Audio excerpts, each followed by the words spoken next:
specifically to this property, what happened, why we lost money. Yeah.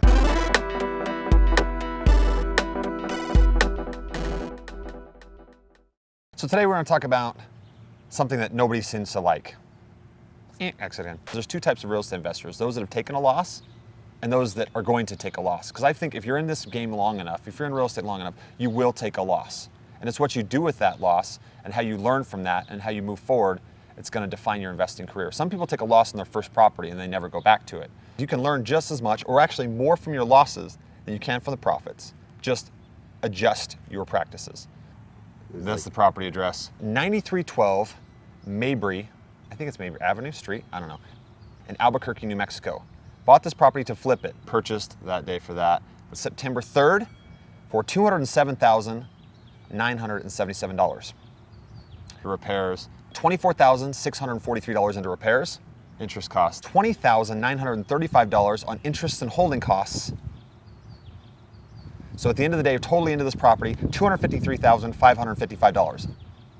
Sold that day for that. April 8th, 2016 for $245,166. That takes into account all of our closing costs and stuff. That was the net we got back. Because normally we do like agents, commissions, all that stuff. Just that's the net proceeds from the sale. So that's the loss. So that is an $8,389 loss. Other stuff is just stuff. Yeah, other stuff was 219 days and just reminders to myself. And that's the first loss I've taken in a little while. But I've had the opportunity to sit down, soak it up, and think to myself, why did I lose money on this property? So here are the four main takeaways that I've got from this property I took a loss on. Number one, investors take risk. That's why we make money, because the market is uncertain. It's inefficient. You're not quite sure how much it's going to take to fix it up. You're not quite sure what it's going to be worth when you fix it up. You're not quite sure that all the external conditions you can't control are all going to maintain constant so you can make money on that property. That's why we make money as investors. We take risks. Number two, don't take a profit for granted. Just because you've made a profit on your last 10 deals doesn't mean you're going to take a profit on the next deal. So whenever you make a profit, good for you, pat yourself on the back, but always be vigilant and plan for that day that you might not make a profit on the next one. And that's okay. Oh, just a minute. I gotta go to my car.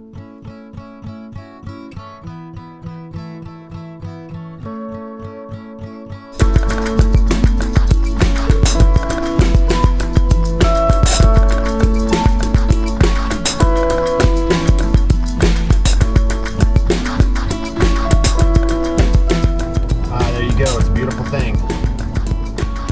You want to watch it turn over? There it is! 140,000 miles. I get a certain pleasure out of watching the mileage turn over to a milestone.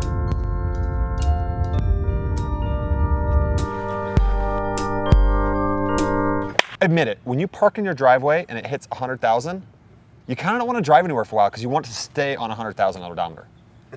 Okay, I'm weird, but my car is a total win, not a loss. Number three, time will kill your profits. So you want to make sure that you're doing everything as fast as possible so you can sell that property, minimizing your holding costs. That's what killed us on this property. Holding it for 7 months cost us $20,000. So we're talking $225,000 of capital that demands an interest rate. That adds up pretty quick because that interest is just interest never sleeps. And another really, hey, we're trying to record here. Go on, get.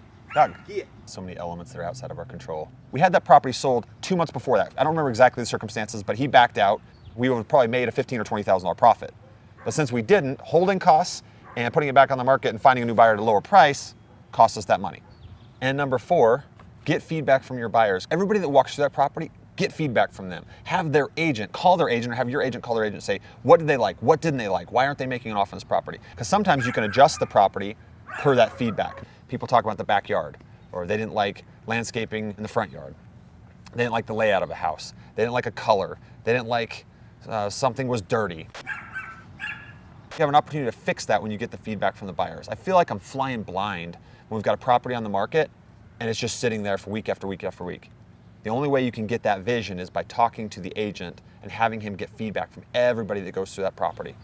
Our problem in this specific property was all of the buyers kept coming through and they gave the same feedback. And that same feedback was they didn't like the layout of the property. And that wasn't something we could change easily. So we realized right then that we were going to have to find that one buyer that didn't mind the layout. But what we could do at that point, we found out the layout was bad, we staged the property. We tried to make it make sense and flow through staging. 219 days total the time that I owned that property, about just over 7 months, which is a little longer holding time than we normally have. The story behind that story is we had that property sold 2 months before that, like 5 months. We were almost to closing to sell this property for $20,000 more than we sold it for ultimately to a buyer who ultimately backed out. Things happen, right?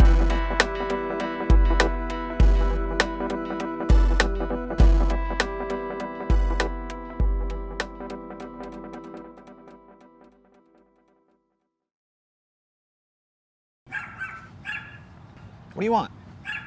I know. It's what you do with that loss. It's going to define your investing career. Dog whisperer, you know?